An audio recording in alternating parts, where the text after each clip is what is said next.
Once upon a time, I was the attorney for a collection agency. And the lady who owned the collection agency and myself would drive around the state collecting debts way the hell up in Davenport, Washington.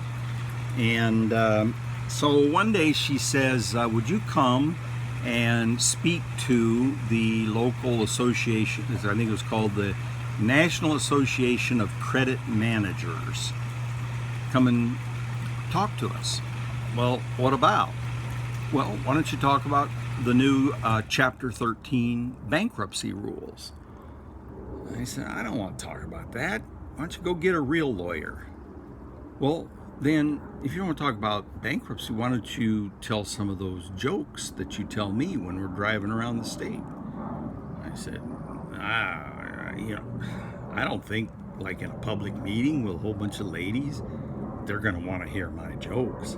Oh, yes, they will. They want to hear those jokes. So I put together this talk with some index cards to remind me of which jokes to tell. And I would tell maybe 2 jokes, and then I'd throw in a little Chapter 13 bankruptcy and then a couple more jokes.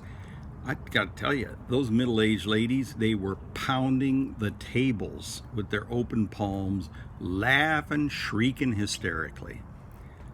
I was a big hit.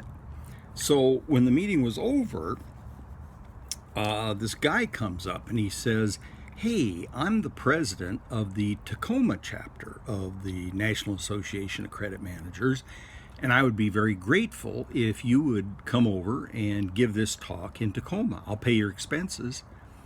And I said, well, you don't want me to tell those jokes? Yeah. Don't leave a single one of those jokes out. Okay. So I was having lunch with my parents and let them know that I was now on the circuit.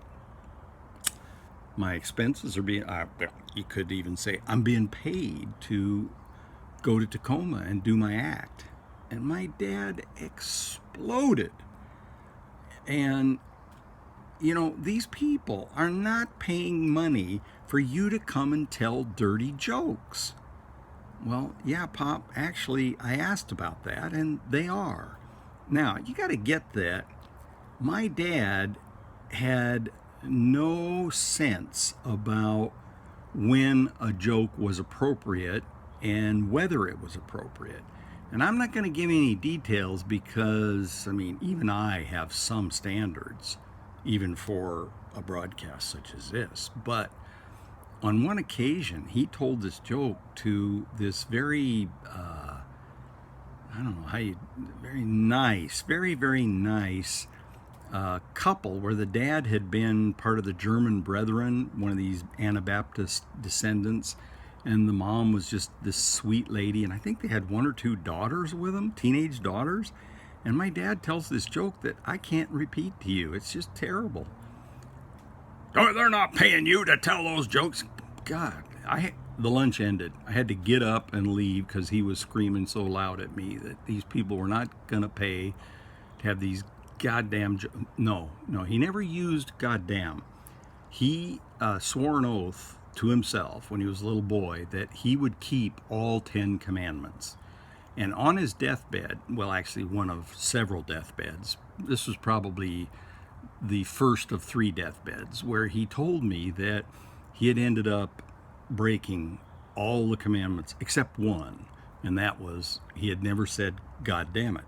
My mother had once, and he slapped her. He said, I slapped her and I made her promise never to do that again. I go, well, good job, Pop.